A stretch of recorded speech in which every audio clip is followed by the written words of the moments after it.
listening to the Narrative Podcast with Halsey Allen. The Narrative Podcast is changing the narrative one episode at a time.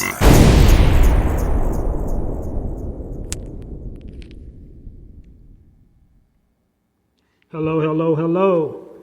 Welcome to another edition of the Narrative Podcast, and I am your host, Halsey Allen. Welcome all my narrators. Welcome on this great, terrific Thursday. Yesterday was Wednesday. We made it over the hump. So how's everybody doing this evening? Or whenever, I share it back online, whatever time it is. I know everybody celebrated the Super Bowl. How did you feel about that? Did your team win? Did you have a nice party at the nice time at the Super Bowl? Sweethearts Day was the 14th. What's the day? Yesterday. So Sweethearts Day was yesterday. Did you spend some time with your sweetheart? No judgment, whatever your sweetheart is, whatever, pronoun you use. But, yeah. So, welcome to the Narrator Podcast. I was just, being interpersonal with my listening audience,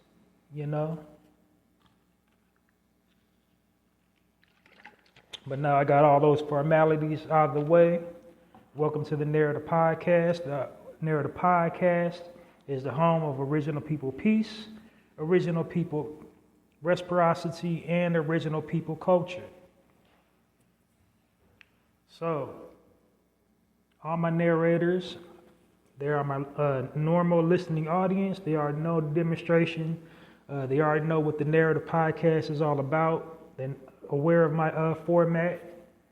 But for everyone else, it's not, aware of me, the host of the Narrative Podcast, Halsey Allen, or my platform, the Narrative Podcast. I'm going to bring you up to speed as I do all my segments, so you know what you're in store for, and you know what my platform is all about, and what I'm doing here in this space. So let's start at the top. Tippy, the name, the Narrative Podcast. I named my podcast the Narrative Podcast because I don't like the false narrative that the media weaves about original people and original people culture. So what I want to do to counterbalance that is design a platform where I'm doing the exact opposite that the media is doing. And what the media is doing is intentionally misrepresenting our people and our culture. They basically vilify us and make us look unintelligent and, lazy and buffoonish. And so what I want to do to counterbalance that is to design a platform where I'm uplifting and edifying our people, focusing the lens on our people and our culture through a positive light instead of the negative light that the media, falsely, intentionally portrays us through. So that's a perfect segue to my tagline. The Narrative Podcast, changing the narrative one episode at a time by destroying negative stereotypes about original people and original culture. How do I destroy the negative stereotypes about our people and our culture? By providing positive frames of reference about our people and our culture. Forgive me if it sounds like I'm yelling. What I do, I kind of take inventory. I listen to my episodes, and I got a lot of feedback. People saying they could not hear me, so I've been practicing on projecting.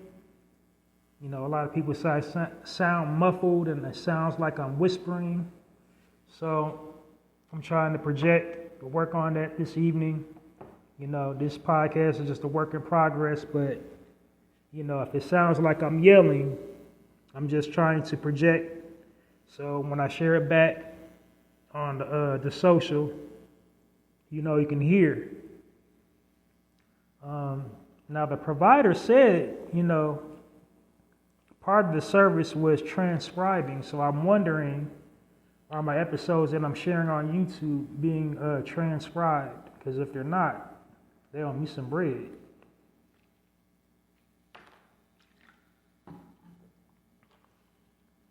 But anyway, on to the content. Further along into the synopsis of the Narrator podcast. So that's entirely what my mission statement is for my podcast, to share positive frames of reference about our people and our culture. That's how I destroy, negative stereotypes about our people and our culture. That's my entire mission statement, is to provide positive frames of reference about our people and our culture. That's entirely what the Narrator podcast is all about. Because like I said, the media goes out of their way to vilify our people and, make us look unintelligent, make us look violent and lazy and, not well-to-do for self. But it's not entirely just them. The media is controlled by the powers that be. Who are the powers that be? Higher echelon, wealthy people, aka, elite society, aka wealthy white people. These Fortune 500 people pulling strings behind the scenes, causing division amongst everybody.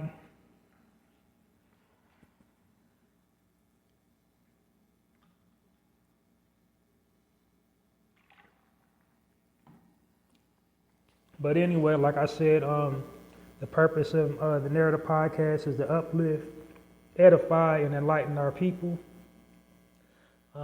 Brings me to my next point. On this platform, I refer to my listening audience as my narrators.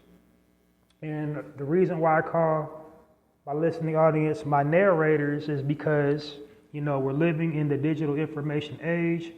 We share information online. Whatever we post on online, on whatever platform we occupy, is a direct correlation of, who you are as a person these days.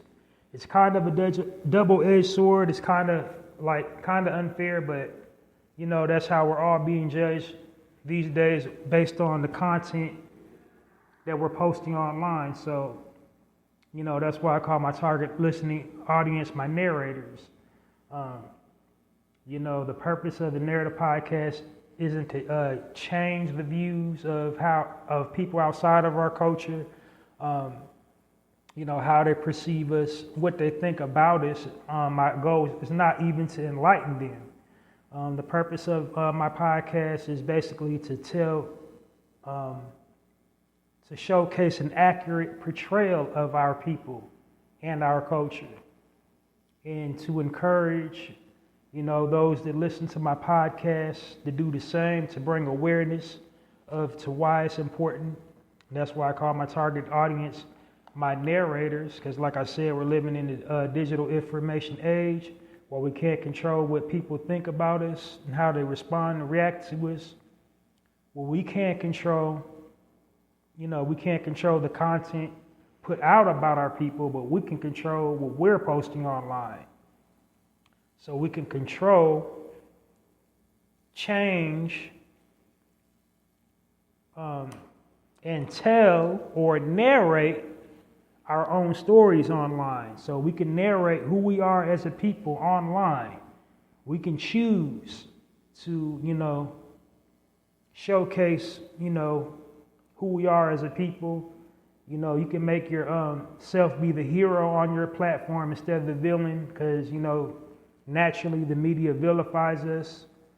But like I said, even though the media has a wicked, they're ran by, some horribly wicked people with a wicked agenda. At the end of the day, it is a business, and business is supply and demand. And right now, unfortunately, when it comes to our people, what's being marketed to us is degeneracy. It's like damn near $1 trillion a year industry. And we are the main supporters of it. And we just kind of blindly support it by regurgitating these negative stigmas and stereotypes that the media places over us. Like I said, it's supply and demand. So if we don't feed into these negative stereotypes, if we don't feed into pimp culture, whore culture, gang culture, thought culture, they'll be less likely to produce more product to accommodate this inherent interest in that particular product. And the particular product in question is degeneracy, immorality.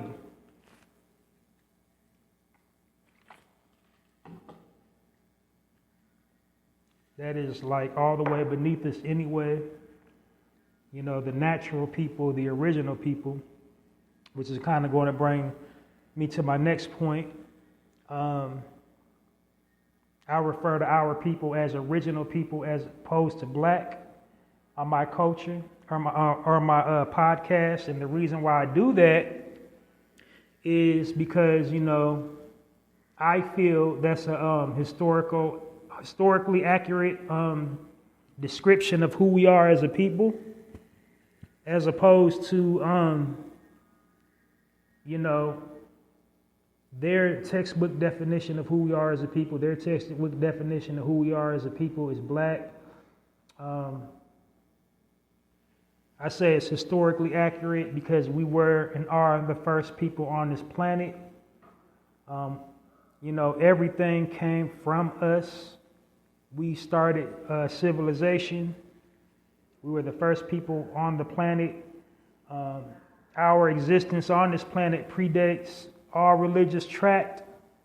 And we inhabited every single corner of the globe on this planet. There was not one place on this planet that we didn't already originally exist.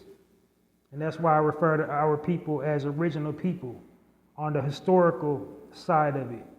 And then the sidebar that I always have to interject when I bring about that point, because like I said, the powers that be keep weaving this false narrative. They want us to have us to believe that our existence began with slavery. So while slavery was a big part, of it, played a big role in our, existence, our existence did not start with slavery. Contrary to all unpopular belief, like I said, we already existed in every single corner of the globe originally. Contrary to all unpopular belief, we didn't get there via slave boats. It was already there, especially when it comes to, in the case of the Americas. Like we definitely was already here. We was already in America. We was already occupying every, part of the Americas, north, south, central, definitely any Spanish-speaking region. We was there in abundance. On the continent of Asia,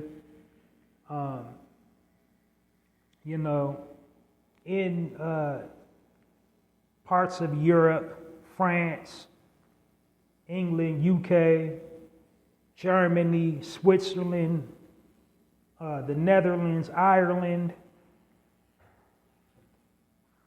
through a process we call depigmentation. That's how we was able to survive those harsh, cold climates, being original people. But that's why I refer to our people as original people, and encourage all my listeners to refer to yourselves as original people. But if you're comfortable referring to yourself as black, go on right on ahead. Like I already heard the Black Matter, debate, because black matter is the substance of the universe, and yes, that is in our skin, which kind of brings me to my second point of why I refer to our people as original people. being that we were the original man and woman of this planet, we mothered and fathered civilization. There are many different types of us, hailing from different land masses, praying to different gods, believing in different religions, practicing different spiritual practices, upbringings, culturally, whatever you want to call it, whatever indifferences amongst the people exist, is definitely within our culture. And shockingly, we're the people that make all those differences. People outside of our culture, they just call us black. Everybody outside of our culture, they just call us all black, no matter, where we come from, what language we speak. But only we make the indifferences between us. We say, this person's from Ghana, this person's from Nigeria, this person's from Jamaica, this person's from Trinidad.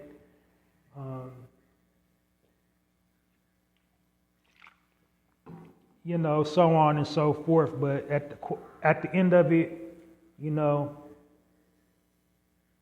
were here first, and that's a perfect term to unify us as a people, because we identify ourselves as different things. We respond to and call ourselves different things, but at the end of the day, we are all original people. As much differences we have amongst us, we all have one resounding similarity. Every single last one of us, we can all trace our original lineage back to the original point of origin for all civilization. And that's why I refer to our people as original people on my podcast. So, no matter what you call yourself, no matter what you refer to yourself as long as you're melanated, we have that natural connection to nature. And, the point of nature is, back to the nature of every being on this planet, but us especially. Everything came from us. And then one more little sidebar that I do about original people, we didn't evolve from monkeys. We weren't dwelling in caves and using primitive weapons and tools. We were always highly civilized, always highly advanced. Every corner of the globe that we ever existed, we enhanced civilization. We progressed civilization. We never forced our beliefs on anybody. We never enslaved anybody. We never raped anybody. We never, lied and said we invented things we clearly did not invent. We never lied and said we discovered things we clearly did not discover, because the fact of the matter is we pretty much invented everything. We pretty much discovered everything. If you really want to, keep it a million. Got no credit for it. That's kind of something I glazed over. This is why the media uses these false narratives to paint our people out like that, because they're aware of their history, and they're also aware of our history.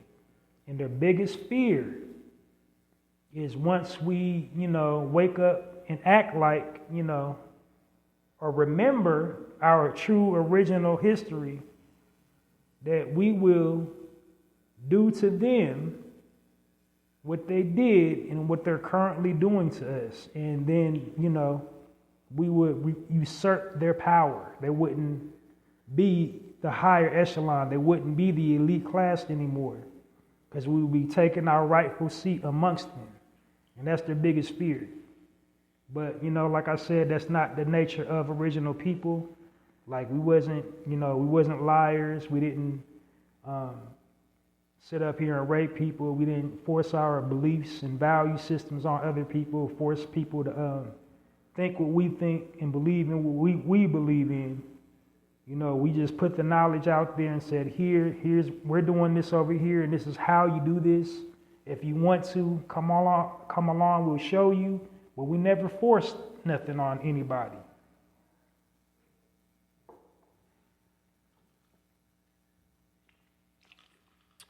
So like the next point of information about the Narrator podcast, this is a positive space. It's all about positivity, all about providing, positive self-images about original people and original culture. I don't engage in gossip, slander. I don't promote it, endorse it, feed into it, and I encourage all my listeners not to do the same. The space that I'm using here on the Narrator podcast is just basically trying to bring awareness to the listening audience of why it's so important to, intelligently utilize your platforms, because, everybody got a polarizing platforms. This digital media is powerful. It could be used as a powerful tool to build, or a powerful tool to destroy. It's up to the user. So we got to use this thing responsibly and put out the correct images of our people and our culture. Because we're always being watched, we're always being emulated. So, why not get them to watch us and emulate the true nature of us? And what is the true nature of us? Kings and queens, gods and goddesses of the universe. That's how we need to,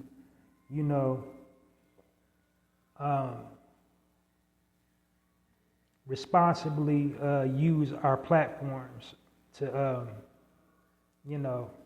showcase that point about our people and our culture. Next, this is a timed platform. I try not to exceed 1 hour per broadcast. The purpose is because, number one, I'm an audio platform. I have to engage my listeners. I have to not only, bring the facts and bring the knowledge, I have to make it entertaining and make the message digestible. And I can't do that if I'm boring you to sleep. So therefore, I try not to exceed 1 hour, because that's the quickest way to lose the audience, is if you're just droning on and on without a point. So like, my podcast is divided up into sections. Each section has a speaking point, and I try to time each speaking point so I'm not exceeding 1 hour, so I can attack multiple subjects in a short amount of time. And you don't have to clear your whole entire schedule if you miss an episode here and there. So that's my goal, to keep it general, keep it practical, keep it applicable. Because if you can't apply what I'm saying, then what am I saying it for?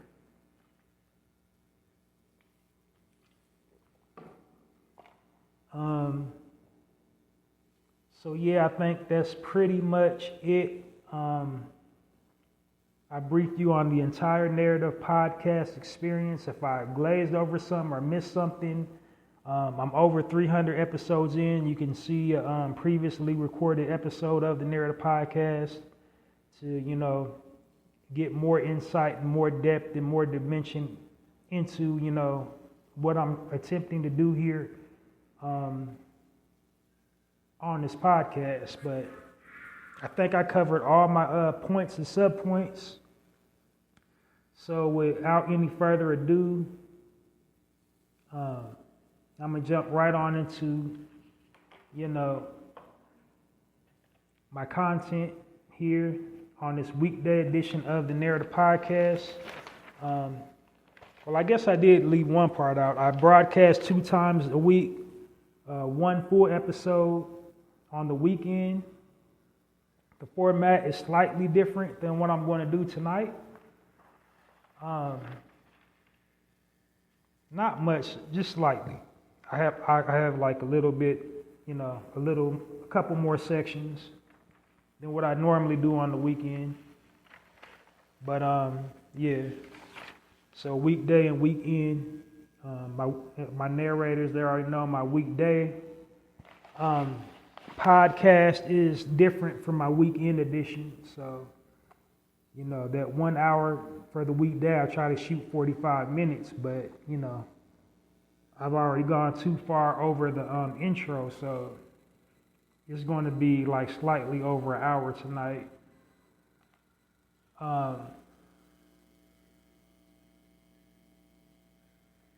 What was I saying? Okay, so without any further ado, I'm diving right on into the content on this weekday edition of the Narrator podcast.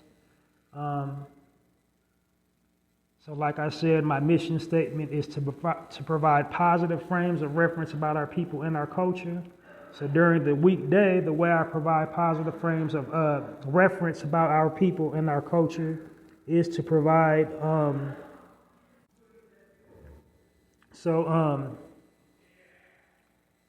the positive frames of reference I provide about our people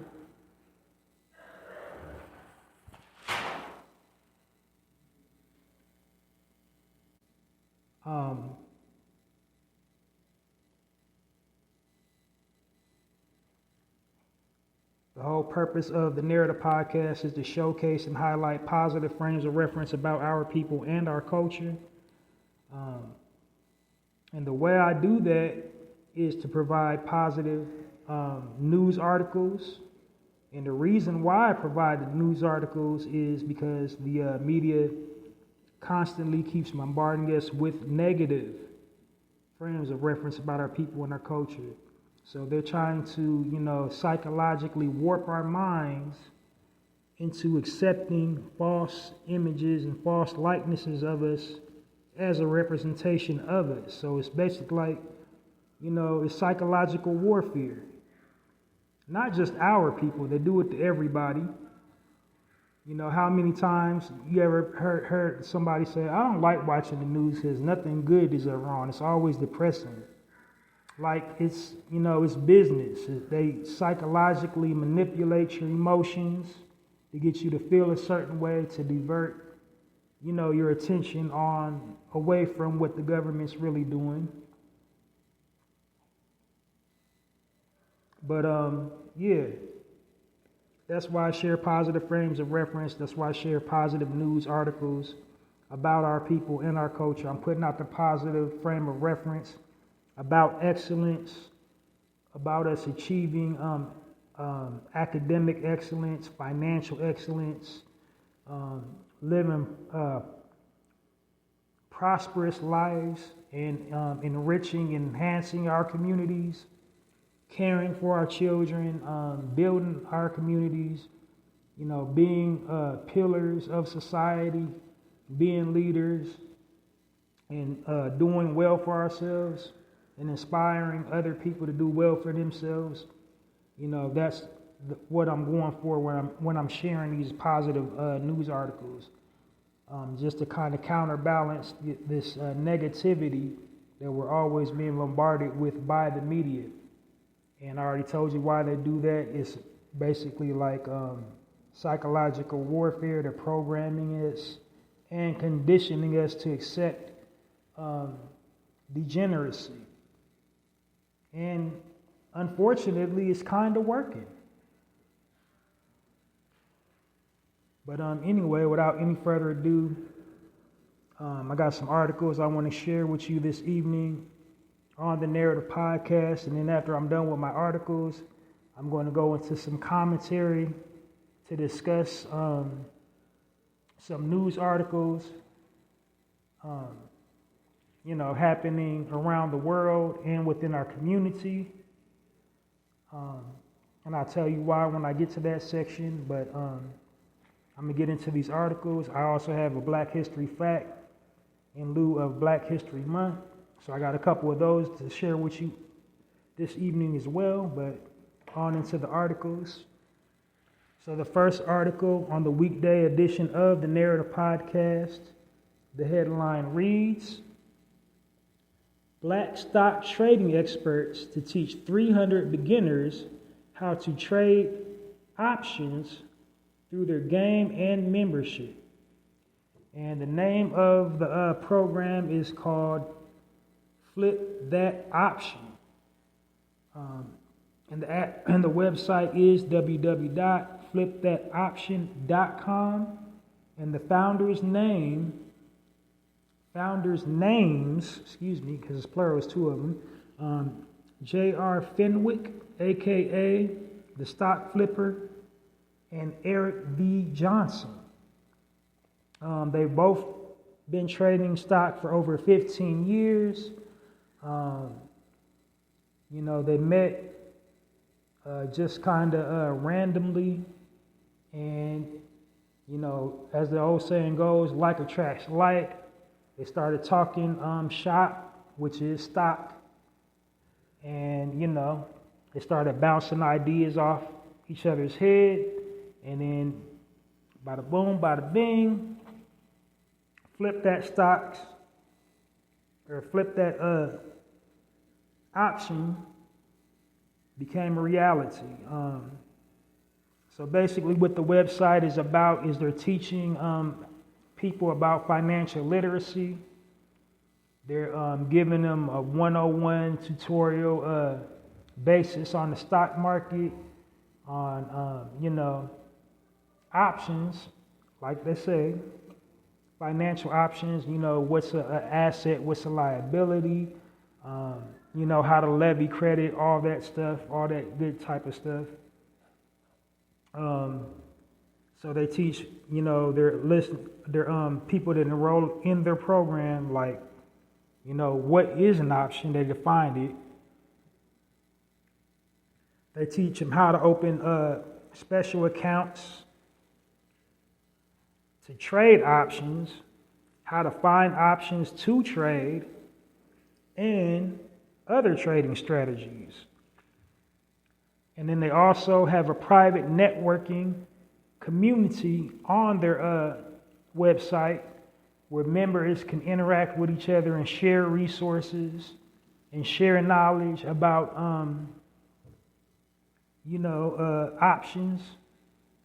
So, it's a continuous cycle of learning. They say that members can make anywhere from, $100 a week, or $100 a day to $1,000 a week, and so on and so forth. They sold me. I'm checking it out. I don't know about y'all. I'm going to go check it out and see what I can see and see if it's for me. But it's definitely always good that we have people within our community to, teach the people how to fish, because we got a whole lot of people in our community. They're really good at identifying the problem and getting on a soapbox and sounding good, but not really, providing resources to solve the problem. We already know what the problem is, and we need money to, fight it. You can't fight this systemic oppression with speeches and hopes. Like, you got to get some bread behind it. You have to have ammunition and tools to build with. And that is exactly what these gentlemen are doing, providing the people with financial literacy. So, without any further ado, let's put our hands together and give a warm narrative podcast round of applause for Mr. Fenwick, Mr. Johnson, and the flipthatoption.com site.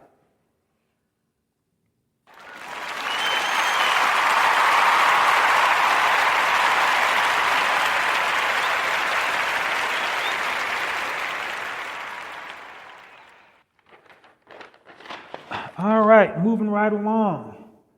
Next article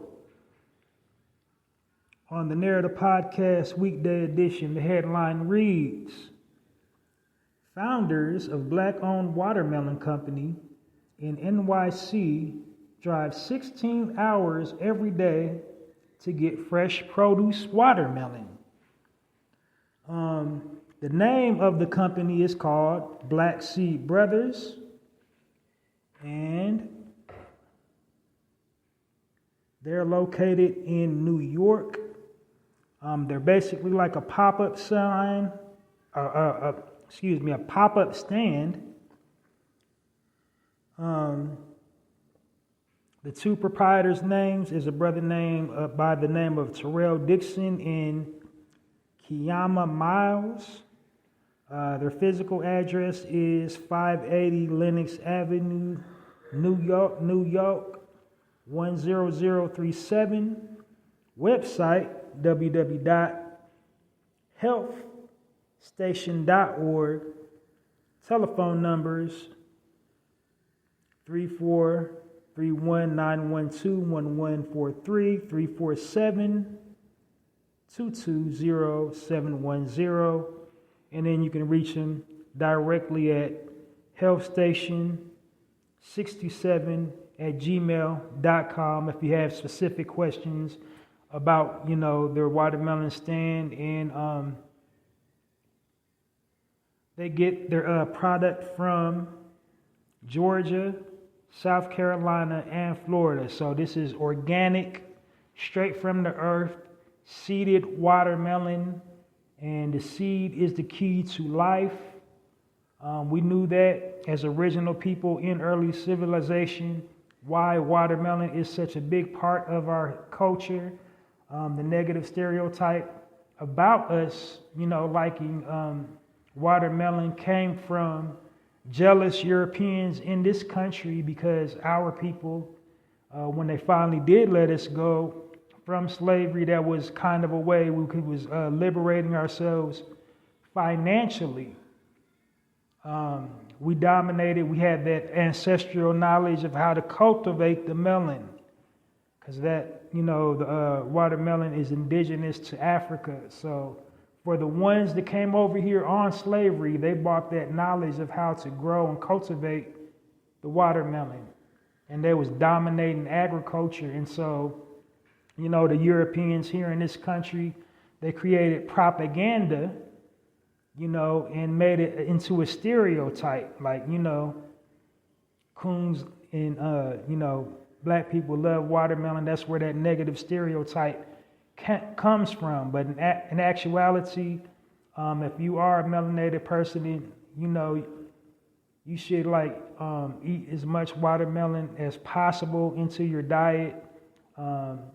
Watermelon is a highly sustainable food source. It hydrates us. It supercharges our melanin. It supercharges our cells. It's good for your skin. It's good for your nails, hair. It's good for your digestive system. It regulates blood pressure and blood sugar. There's so many health benefits of watermelon. So don't deprive yourself of eating it because you fear the stereotype. The stereotype about it came from the oppressor. All right? They don't want us being in good health. They want us eating this garbage here in the States. That's why when you go to grocery stores, you see very, limited selection of seeds. They don't want you growing your own food.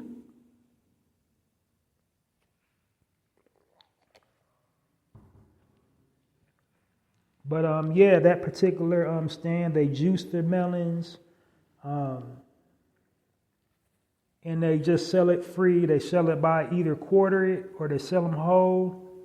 And that's definitely something hard to come by in New York, because especially in that area, it's a food desert. So while New York is the melting pot, as far as fresh produce goes, it's really kind of hard to come by because it's all concrete. There's no room to grow anything. They probably have to grow them on top of rooftops if they have those rooftop gardens. But yeah, that's primarily why they started it, to address the food desert in their neighborhood, according to an article that I read about it.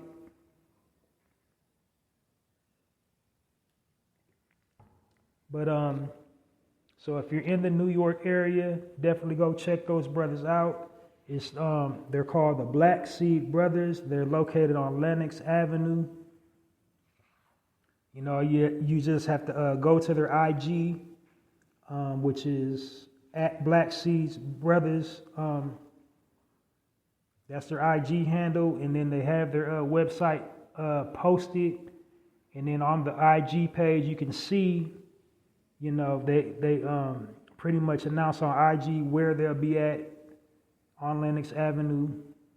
And you can definitely go there, check it out. Get hydrated, get healthy,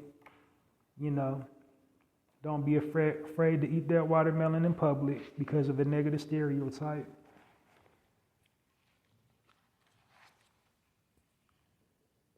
It's all about being healthy and living.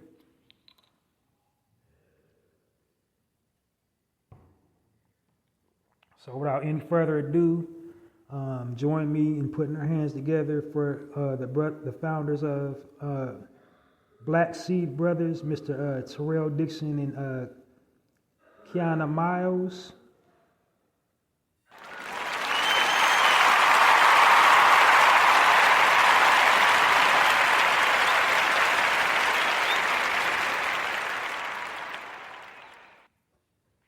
All right, here's the last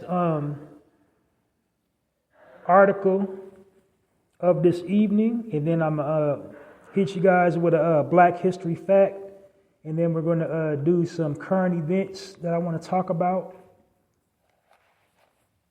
And so for the last evening article of the evening, the headline reads, Mississippi twins graduate from high school with a 4.1 GPA named valedictorian and a salutatorian. Okay, so I had to go to my Googles on that. So a salutatorian is like the first speaker. And I guess the valedictorian is the keynote speaker at the graduation. So that you learn something new every day. But anyway, it doesn't say which one was which in the article, but the sisters' names are Lanicia and Ronisha Richardson of Yazoo, Mississippi. So Lanicia will attend Mississippi State for physical therapy, and Ronisha is contemplating joining the Air Force. So those are very good prospective fields. Join me in giving those ladies a warm Narrative podcast round of applause for their extreme, dedication and tenacity they exhibited and displayed by keeping perfect 4.0s or 4.1. They had 4 above and beyond. They had perfect 4.1 GPAs. So, let's put them together for that tremendous accomplishment.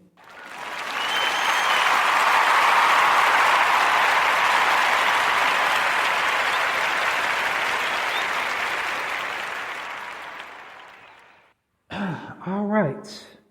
So here we go on the Narrative podcast.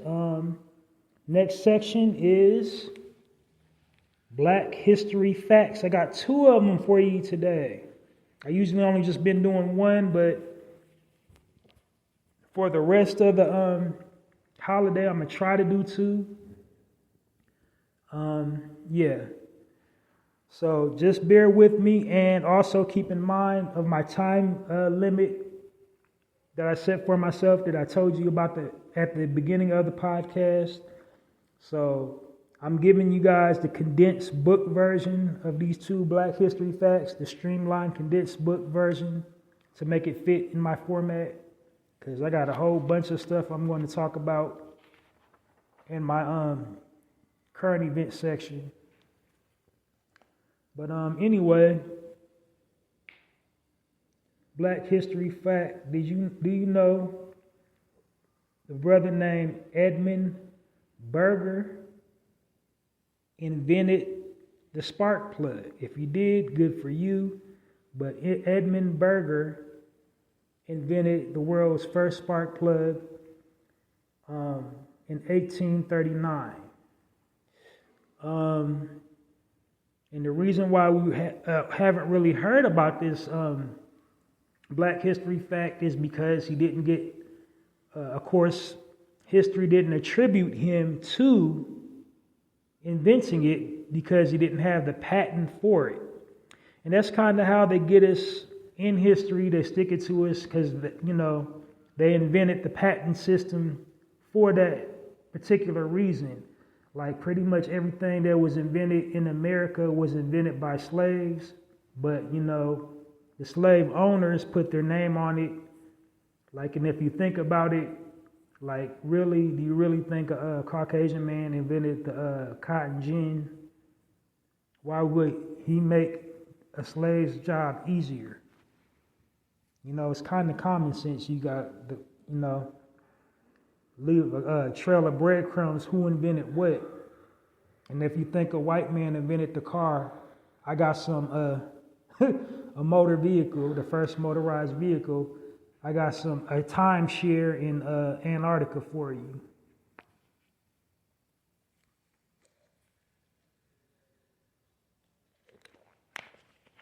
But anyway, so yeah, that's that brother's story.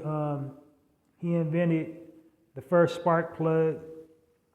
And if you know anything about engines, spark plugs, like, that's why they call them spark plugs. They ignite the spark that ignites combustible engines. So anything with a gas-powered engine needs a spark plug to make the apparatus go.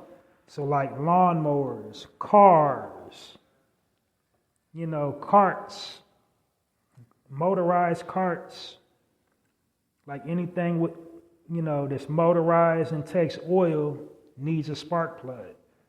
So if he never would have invented that, like, we wouldn't have motorized vehicles. Like, we'd still be riding horses.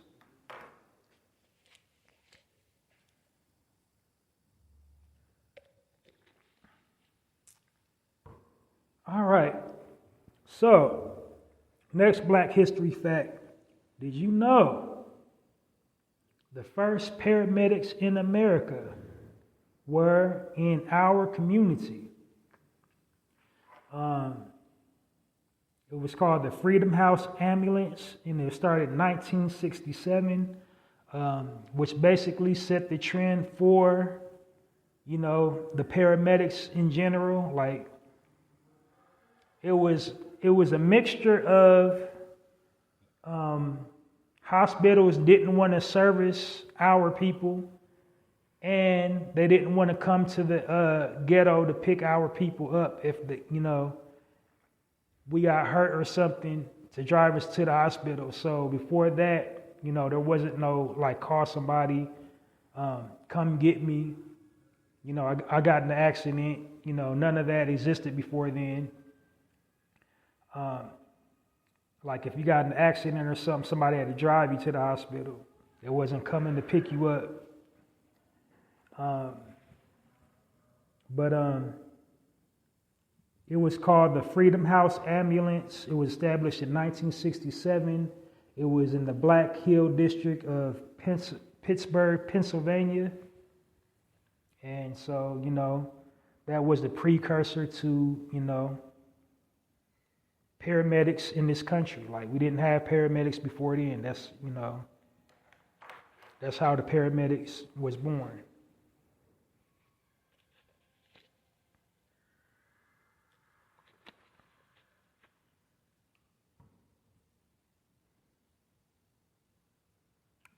So, yeah, give a warm narrative podcast round of applause for the Black History Facts presented this week.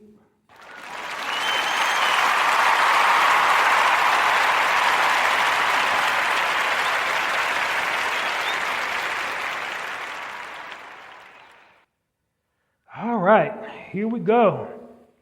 With my current events, I call them my speaking points.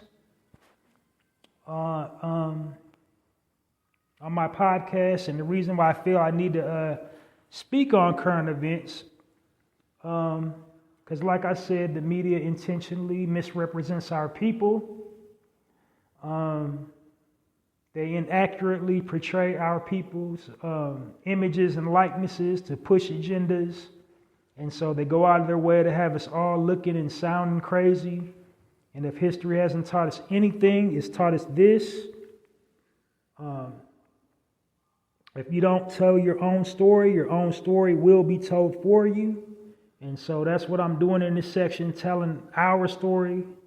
So whatever's happening in the world or in our community, I'm telling it, to the listening audience from our perspective, what that means as a people, what this type of news means to us as a people. How does it pertain to us? How does it relate to us? How does it involve us? And so, like I said, sometimes it's globally, sometimes it's nationally, sometimes it's just specific things within our community. So this week, I got a kind of combination of all of that. So the first thing I want to talk about is the Super Bowl. So we know on the Super Bowl, did you guys enjoy it? There was all kinds of things happening, but I bet one thing you didn't know what was going on during the Super Bowl was the Senate just they're on the way to signing into a law. They already voted in favor of it, advancing a bill that would give the Ukraine $95.34 billion in aid to the Ukraine, Israel, and Taiwan. So while we were sitting up here watching the game, that was happening. So yeah, that's where I was going with that.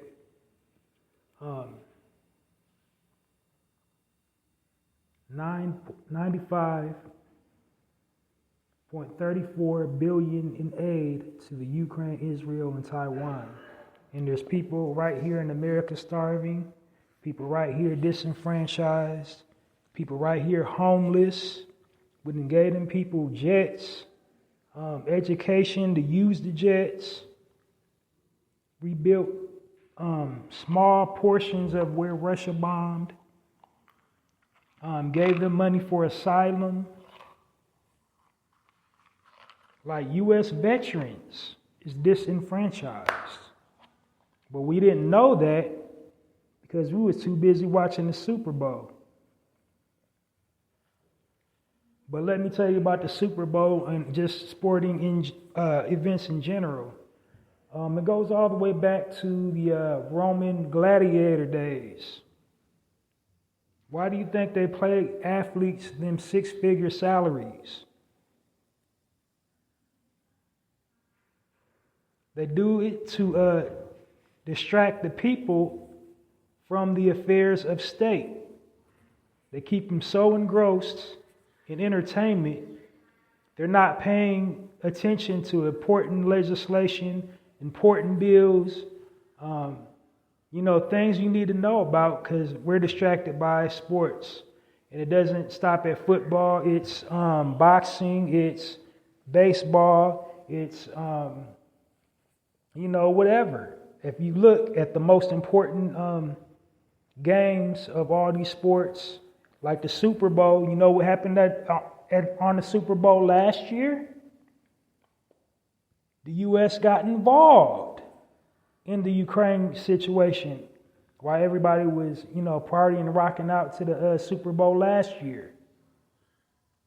So you can kind of pinpoint every pivotal moment within our country based on like the Super Bowl, based on if it's baseball, the World Series, if it's basketball, the playoffs, like important legislation, important bills, all that goes on like day of when something big's happening. And it's not a coincidence. They do this intentionally. But I'm not crapping in nobody's cornflakes. If you're a sports fan and you like the Super Bowl, you like to party, you like to socialize, that's cool and all, but just be aware, especially original people, my people, of what's going on around us, what's going on within our country, and don't let, all that entertainment blind you and distract you, because we need to be really focused and hyper-focused and dialed in and, getting higher ground plans laid and made. Because, they're about to shut us down again.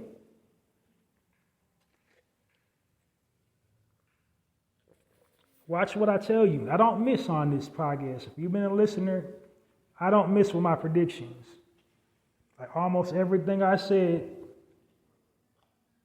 has come into fruition into some form or another. So they're gearing us up for the slaughter. Something big is on the rise. They're not giving these people all this money for nothing. We got an influx of migrants, and the migrants is coming over here terrorizing the police. Whereas in our community, we can't even ask the police. We paying taxpayer money. We can't ask them nothing without them beating the crap out of us or unaliving us. We can't even ask what we being stopped for.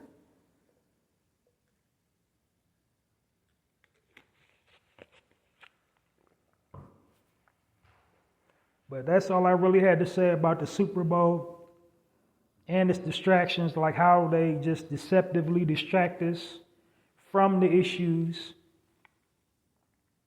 And then, of course, the mass shooting that happened in KC. So I'm still gathering the details before I go more into in depth in that. So speaking of the Super Bowl, this is coming straight out of our community, and I got to talk about it, the Alicia Keys performance in so many ways. So first and foremost, let me reiterate, I don't denigrate our people, I don't bash, I don't name call. I don't encourage gossip, insinuate gossip. Everything I talk about, in reference to our people, I preface it from the perspective of the why. Here's why this happened. The psychology about why that particular situation happened, whatever happened within our community. Because, we as a people, we've kind of been programmed and conditioned to, shoulder a burden placed on us by somebody else. So while we do have to take accountability for our actions as a people, our go-to every time something happens within our community shouldn't always be oh, we got to do better. We got to do better. We have to do better. The people that's literally had everything done to us, taken from us, but that's the go-to answer every time, crime happens within our community. When one of us attacks another one of us, either physically or on social media, we have to do better. So that's the perspective of I try to unpack it. I unpack everything from the psychology aspect of why did that situation happen. Now, I do tell the truth as well. If accountability does need to be taken, I will say that. But I really kind of focus and fixate more on the why, as opposed to, this happened and that happened and we have to do better. So having said that, boy, this internet be interneting. Wow, this internet just be interneting, boy. Okay. So the first thing that had everybody in the uproar was Alicia. I didn't watch the Super Bowl. I already told y'all why I don't watch it, participate in it, engage in it.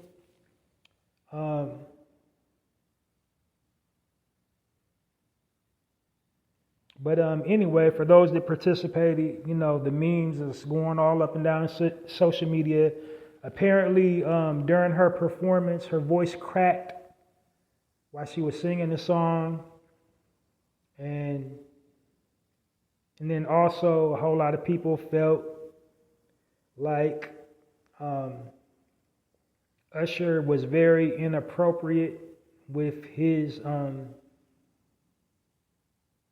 the way he interacted with Alicia Keys on stage. So first and foremost, let's put it in perspective. What we're not going to do is sitting up here and act like Alicia Keys is the first, recording artist to ever bomb at a live performance. We're not going to do that. There have been so many recording artists that hit a flat note at a pivotal performance. But when we do it, it's just like, it's a media blitz every time we make a mistake. And unfortunately, we cause the media blitz because we feed into the mistake. We sit up there and help the media destroy us. We give them the ammunition and the tools they need to unalive us. We sit up there and feed the monster that's destroying us. Sharing and regurgitating them dumb memes and, her voice cracked like, okay, Alicia Keys been a prodigy since age 8. 8. That lady been singing and playing live music since 8 years old. Like, it was her trajectory in life was already predetermined. She knows she was going to be, a musical prodigy. So even musical prodigies need to stay in practice and, but no matter how good you are, it's just a situation that will happen will just unfortunately present a situation you can't prepare for. Like fighters, people that fight,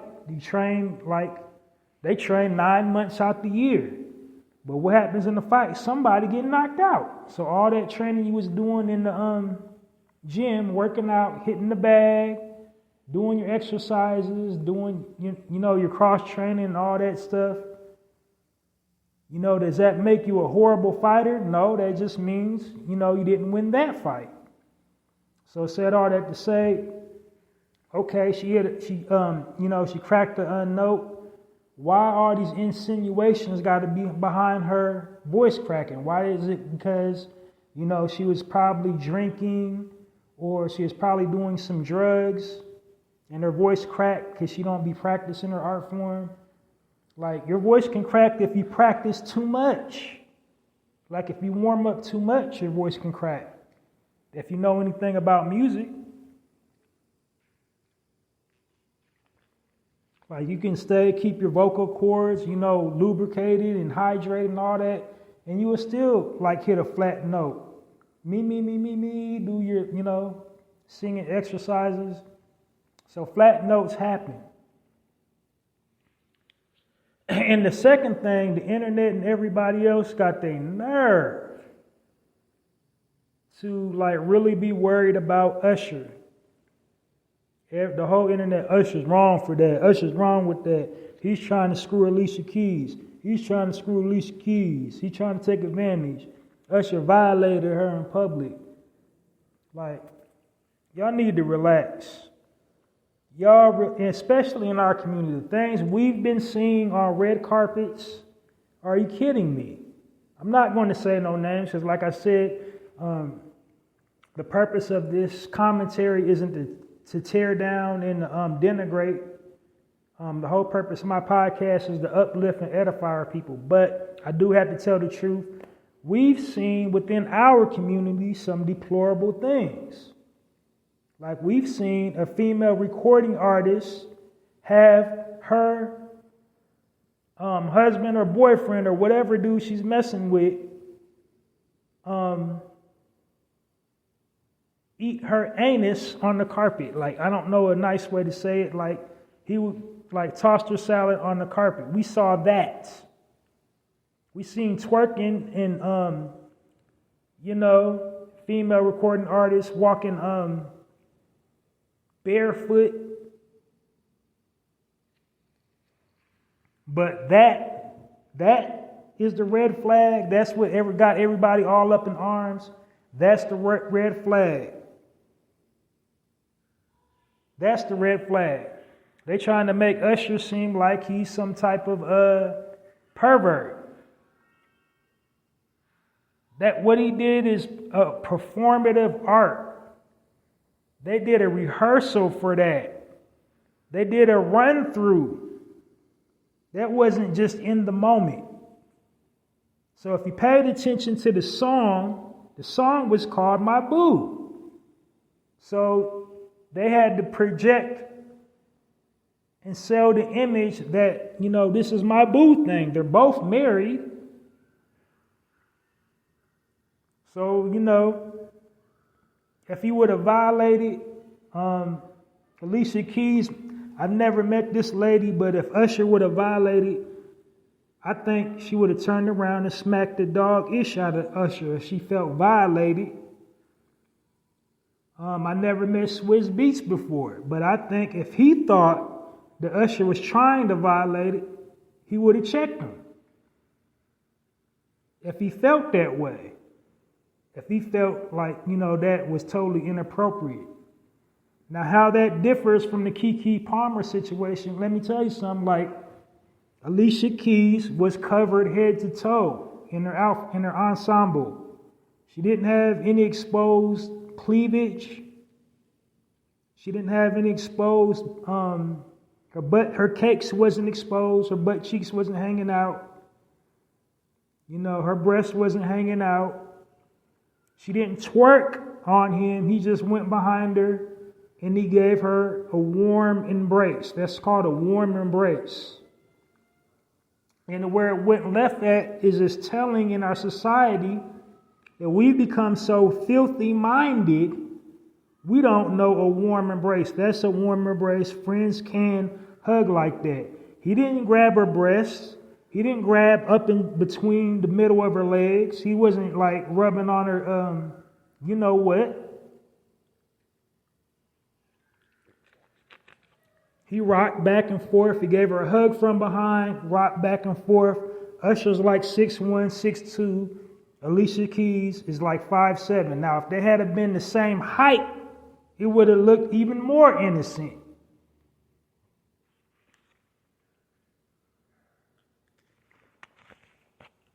But for the filthy things that we've been seeing on the Super Bowl,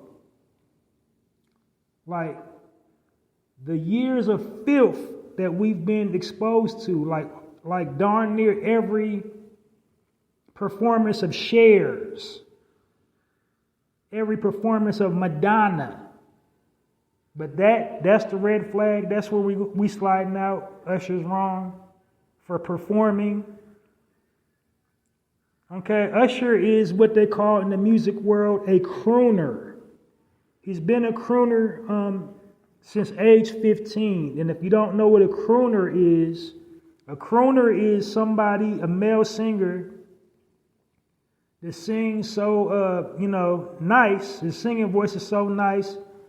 He makes the women swoon. That's a crooner. Now, do crooners sit up there and sleep with every woman that swoons over their singing voice? No, they do not. So how would y'all sit up there and believe he's trying to sleep with Alicia Keys by performing a song that they recorded together? And they've done numerous. They performed it just like that at numerous venues when it was number one on the charts. But because it goes to the Super Bowl, now Usher's wrong. Like, do you see like the sick mentality of our people? Like how we've been brainwashed and conditioned to see ourselves as degenerate filth. It was an innocent moment. He wasn't trying to smash. It was performative art. And we've seen much, much worse. Much, much worse.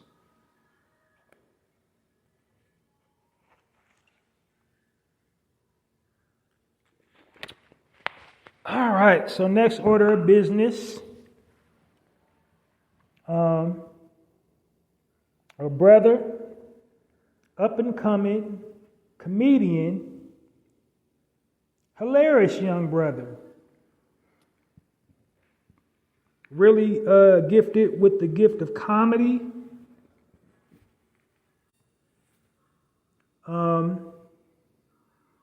He got the makings to be the next greatest of all time. I discourage against people saying GOAT. You need to stop saying GOAT. Just stop being lazy and say the greatest of all time.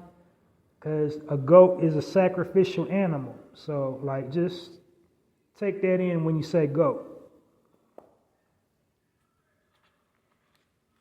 But he definitely got the makings to be the next greatest of all time in his craft of stand-up comedy. However, Mr. Lucas, he did not hit the mark. He told a controversial joke about George Floyd. In his stand-up, he said he would have shot the N-word instead of standing on his neck. Now, this is problematic in so many ways.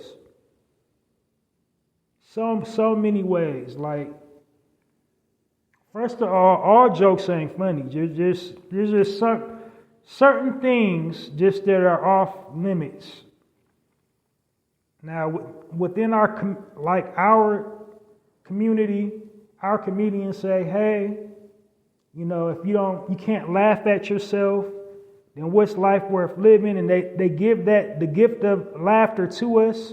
And that's why we regard our comedians and think so highly of them. Because they give us the gift of laughter and teach us to laugh at ourselves despite all that we go through, despite, everything that, happens to us, especially here in this country. We have to find humor in it. But there is not an ounce, not a trace of humor in regards to what happened to George Floyd.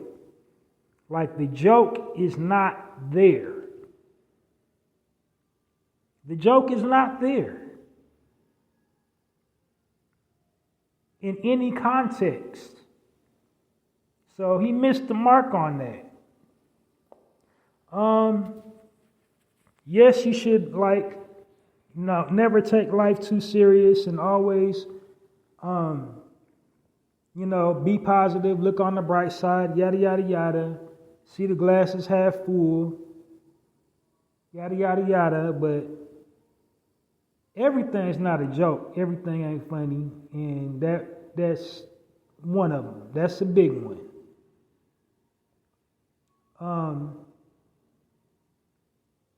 I don't know what was going through his mind when he told that joke, because he wrote it.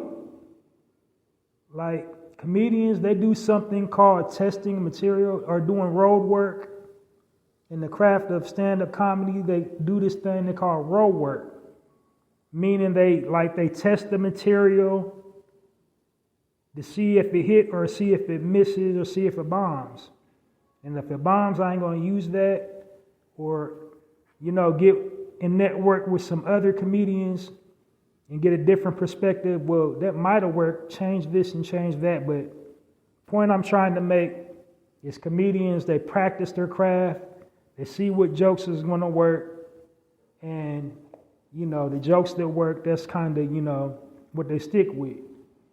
That particular, I think he was trying to like freestyle and try something new, and it bombed. Just nothing funny about it. And what made it even worse is like he ignored people trying to educate him and trying to hip up like why that was so wrong. And they was walking out the show, and he was talking about like, you know. But like I said, like he's a tremendous talent. He's a really good comedian. He is like a hilarious roaster. He's good at roasting. He's like a master at that. But like I said, you know, everything ain't funny. Now, most of the comedians that probably could have pulled a joke off like that are not here. Like Red Fox, he might have been able to pull that off.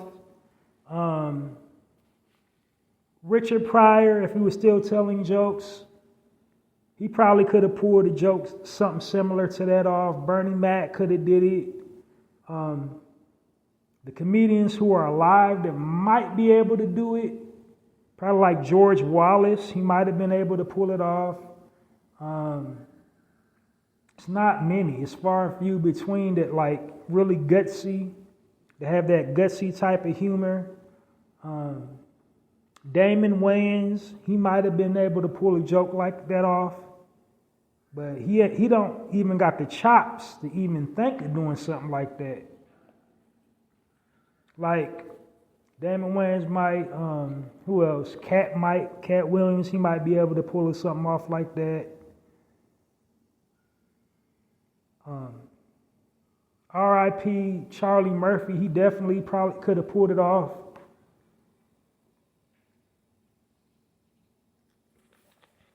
But again, like I said, also, everything just ain't funny. And like the truly seasoned comedians, they ain't told that joke because there ain't no joke there. Like his death sparked a whole revolution. We was like in a whole civil unrest behind losing that man. Watching him being unalived in front of us, watching him being publicly lynched. And there was nothing we could do about it.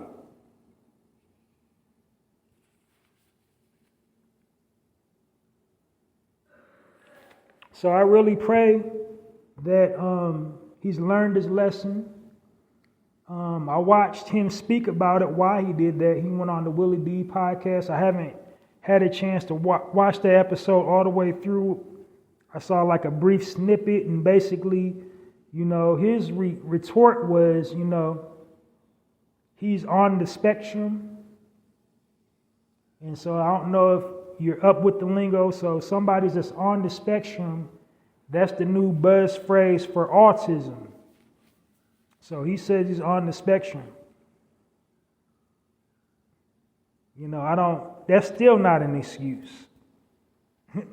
That's still not an excuse. But sidebar, most of the doctors that, you know, diagnose people within our community with mental health illnesses are just doing that. They're making stuff up. That's number one, but they're definitely trying to like corrupt and warp our minds and making us believe something wrong with us that ain't nothing wrong with us. And if you seen this guy do his stand up and seen him roast people, ain't nothing wrong with that dude.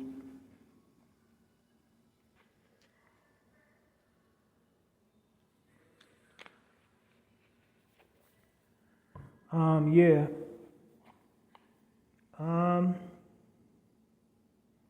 So that's all I really want to touch on with Mr. Lucas. Last thing I want to touch on, this ongoing thing just in entertainers within our community, period. Mike Epps and Shannon Sharp, they had a little back and forth, and it could have got physical. Shannon Sharp said, I'm going to pull up. Mike says, you can come on and pull up if you want to. It ain't going to be what you think. And, you know, we can kind of read in between the lines. He said, I don't do no fighting. So you can kind of read in between the lines. Salute both of them brothers. They handled it like grown men.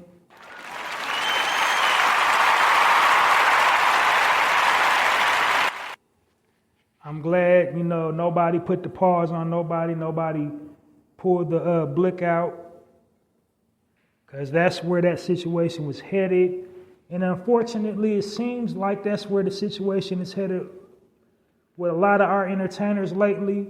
It seems like it's like a new formula. Like you get out onto a show and you tell your innermost thoughts and then mention somebody else's name. And then to somebody else's name, they get on social media and then they said, hey, everything that person said was a lie. And then, you know what? In addition to that person be a liar, they're this, that, and that. And then it turns into a receipt war. So then the other person, they come back with receipts. And then the other person come back with receipts. And whole time, while this awkward exchange is going on, people outside of our culture is looking at that and laughing at us.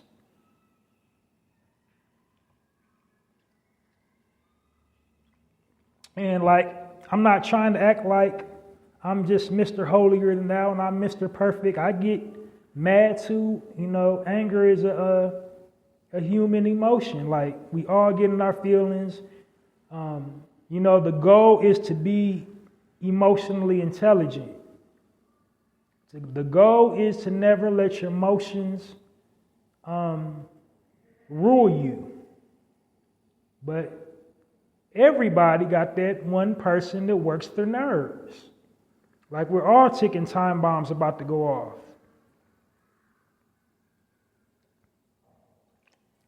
The thing about an emotional trigger, you can't see. You don't know what's going to set somebody off. So that's like the kind of dangerous thing about comedy, because you think you're telling jokes, you don't know somebody else's trauma. You don't know what's going to push somebody over the edge.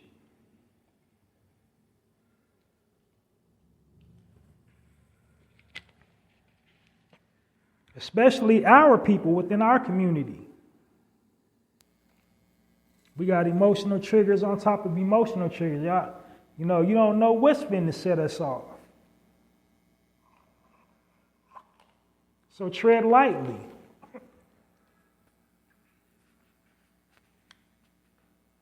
But like I said, I'm glad them brothers worked it out. I'm just tired of this little trend. Man, this internet be interneting, boy. I'm just tired of every time, we're in rare form. There's cameras there to catch us when we're in rare form, but there's no cameras to catch us when we're doing good.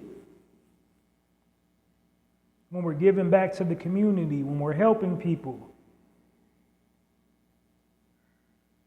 But one thing I think we have to do as a community, we got to quit saying, and we're the only ones to do it, we got to quit volunteering that. We got to fight the urge to say, well, we're the only ones to do it. You don't see it in the Latino community. You don't see it in the Italian community. Only we take jazz. I've even said it on my platform, and I'm now correcting myself. Because you know what?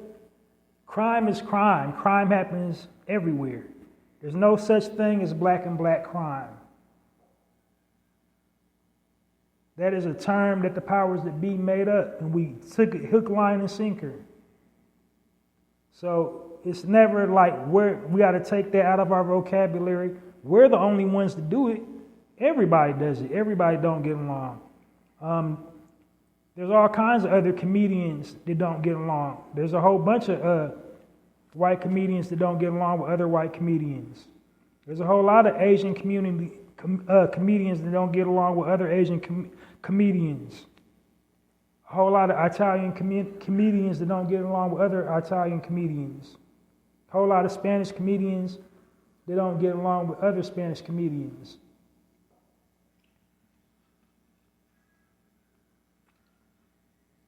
The only difference is We just never see their disagreements. It never surfaces online. It never surfaces at shows. There's never any video footage of them going at each other. There's only video footage of us going back and forth at each other. There's only timelines of us like clapping back at each other. You know?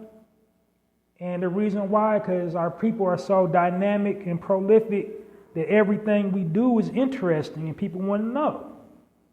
And mimic us and copy us and emulate us and all that. But we do have to break ourselves of saying we're the only ones.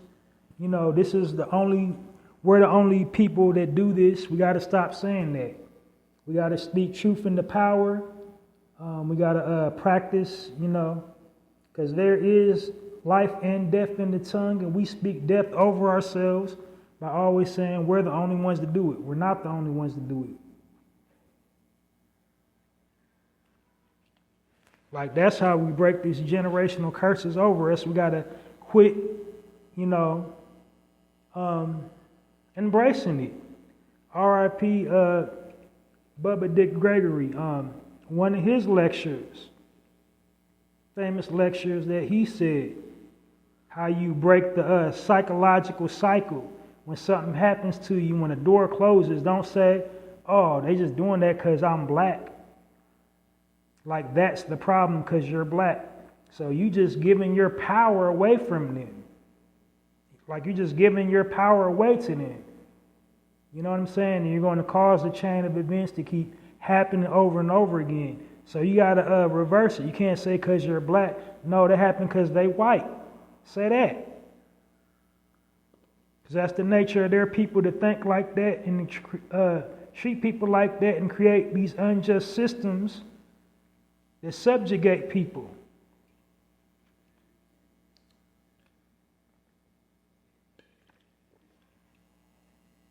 But I'm glad them brothers worked it out. I don't know what's going on with Sister Monique. Like I said, I still ain't watched her old episode all the way through. She's speaking from what she feels is her heart. She's speaking the truth. And I don't got too much to say on it. All I'm going to say on that topic is the truth is the truth. And there ain't really no way to clean the truth up. That's why they call the truth the ugly truth, because the truth is ugly.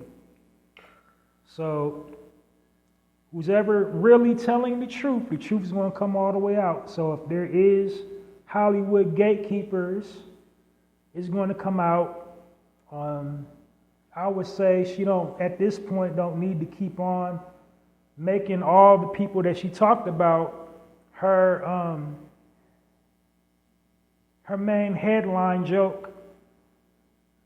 Like, she can find some new material now. She done got it off her chest about Oprah. She done got her chest off with everybody who done came after her and then clapped back. She done got it all off her chest now.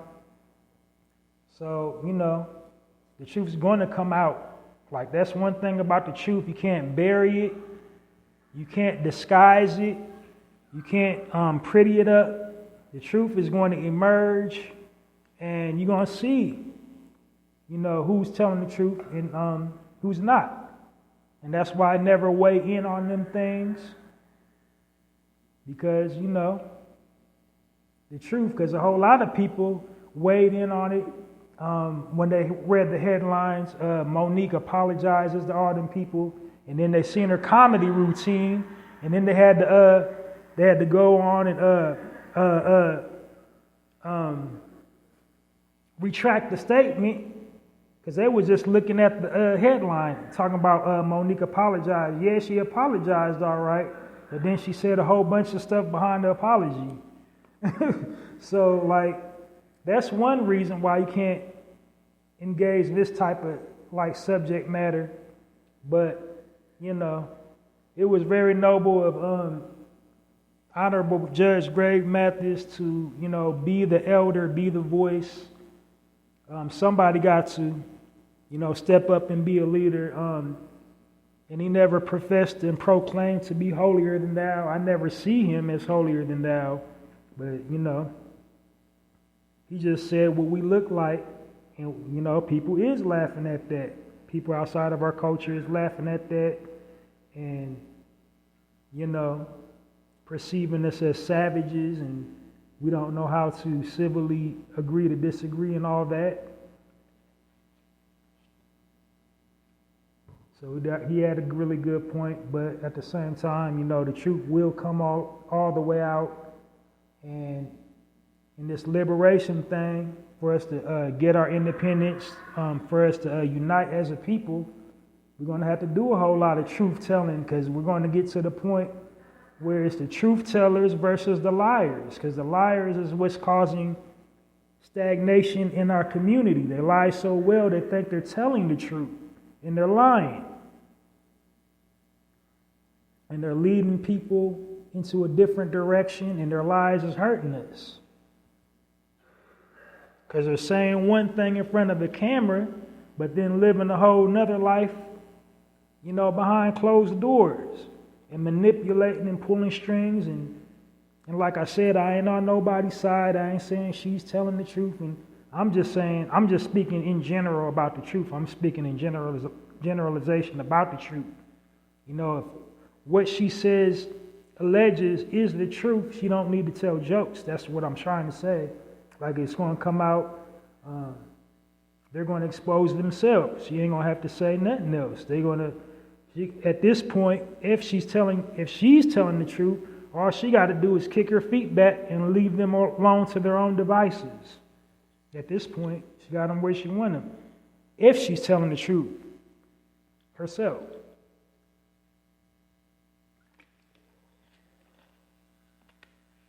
But like I said, I ain't on nobody's side. I'm completely neutral. I'm not saying one's right over the other. You can't tell human beings how to react. Like, if somebody says your name, you're going to get in your bag big time. And nobody likes to be singled out and talked about.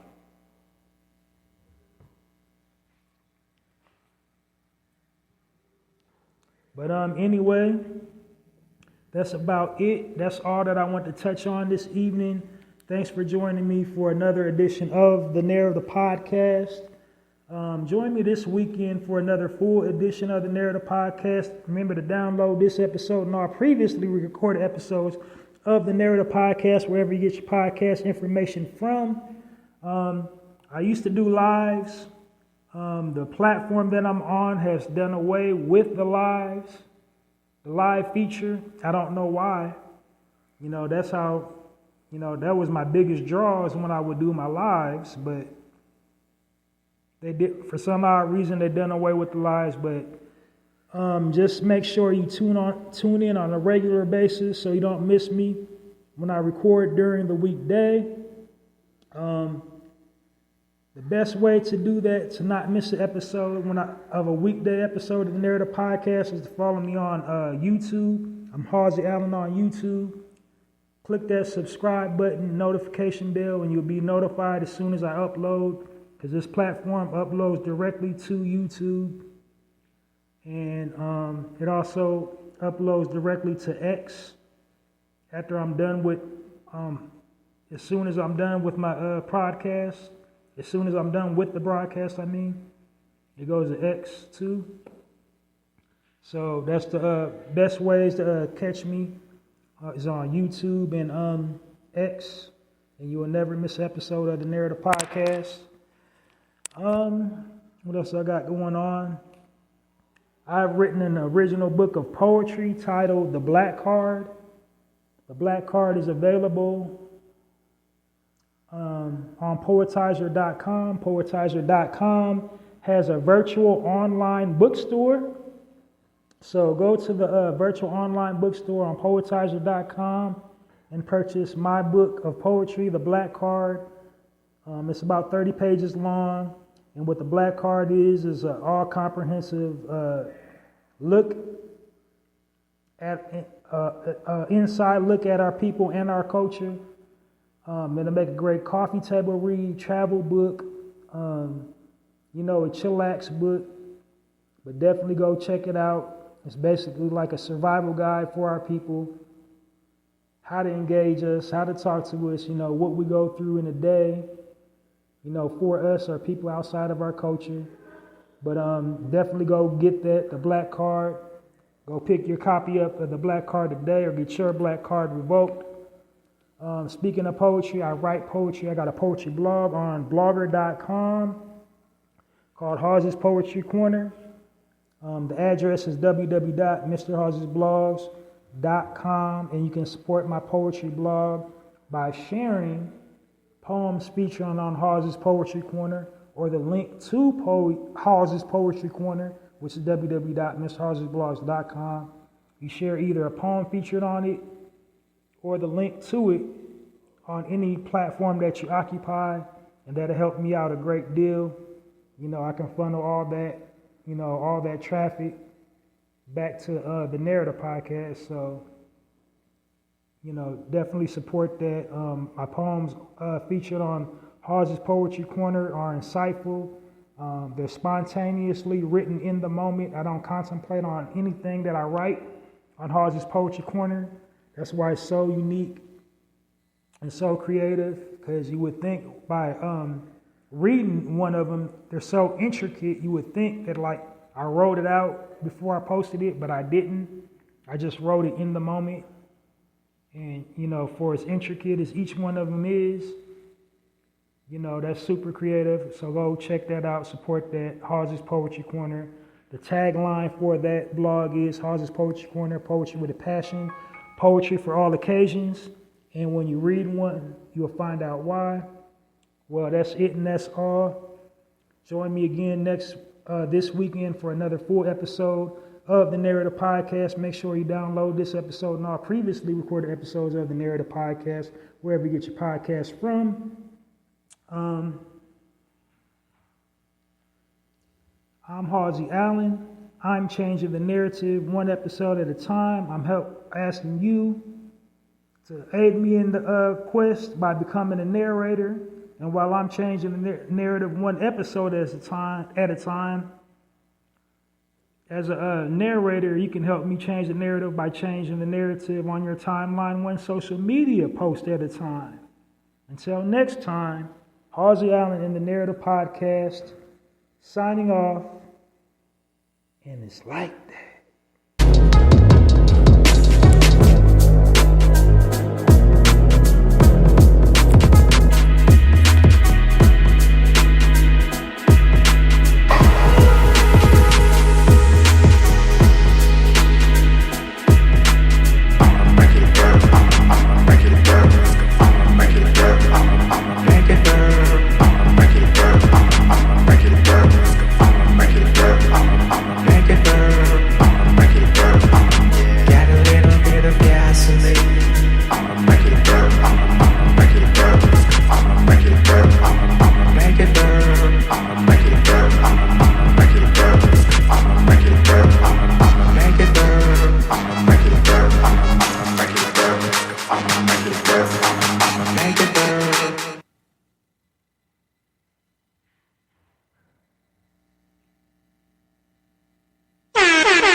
Listening to the Narrative Podcast with Halsey Allen.